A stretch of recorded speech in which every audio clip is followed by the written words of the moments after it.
நண்பர்களே 365 நாள் சவால்ல இன்னைக்கு நாள் 8. முதல் இடமே காலைல போன இடம் ஹாஸ்பிட்டல். எதுக்குன்னா, எங்க பாட்டி வந்திருந்தாங்க. அவங்களுக்கு ஒரு பிளட் டெஸ்ட்ட போட்டு, பாட்டி எனக்கு ஆசை ஆசையா புரத சத்து நிறைந்த வாழைப்பழம் எடுத்துன்னு வந்திருந்தாங்க. அதையும் ஜோபியில போட்டு எங்க அம்மாவுக்கு தேவையான திங்ஸ் எடுத்துன்னு வந்தாங்க. வீட்ல போய் குடுத்ததுக்கப்புறமா, எங்க அம்மா எனக்கு ஆசை ஆசையா ஓட் மில்க் செஞ்சு வச்சிருந்தாங்க. வாழைப்பழத்தோட ஒரு கலவையா கலந்து சாப்பிட்டு, ஜிம்முக்கு போலான்னு ப்ரிப்பேர் பண்ணேன். அதுக்குள்ள என் நண்பன் கால் பண்ணான். வண்டி சர்வீஸ் விட்ட வண்டிய எடுக்கணுன்ட்டு. அதுக்குள்ளே ஒரு வீடியோ எடுத்துகிட்டு நண்பனையும் கூப்பிட்டுக்கிட்டு அவனோட வண்டியை சர்வீஸ் விட்ட வண்டியை எடுக்க போயாச்சு.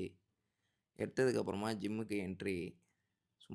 சும்மா இருக்கிறோமேன்ட்டு ஒரு கை சுற்றுதல், அப்புறம் கை பிடித்தல், அதுக்கப்புறமா கால் தொடுதல், இதெல்லாம் ஒரு 2 இடத்துல பிடிச்சிட்டு அதுக்கப்புறமா ஒர்க் அவுட்டை ஸ்டார்ட் பண்ண ஆரம்பிச்சிட்டேன். நேற்று போட்ட ஒர்க் அவுட் செஸ்ட் அண்டு அப்புறமா ஷோல்டர் அது போட்டு முடித்ததுக்கப்புறமா ஜிம்மு இன்றைக்கி ஆகா ஓன்னு ஜான்வரி 1 கூட இவ்வளோ கூட்டம் இல்லை. ஆனால் இன்றைக்கி சரியான கூட்டம். அதையும் முடிச்சுட்டு வீட்டுக்கு வந்தால் மீல் 3க்கான வீடியோ எடுக்கலை. அதனால் மீன் எண்ணெயை போட்டு இன்றைக்கி நாளை முடிச்சுக்கிட்டேன் நண்பர்களே. கன்சிஸ்டன்சியாக இருங்க நண்பர்களே. நாளைக்கு சந்திக்கலாம். பாய்.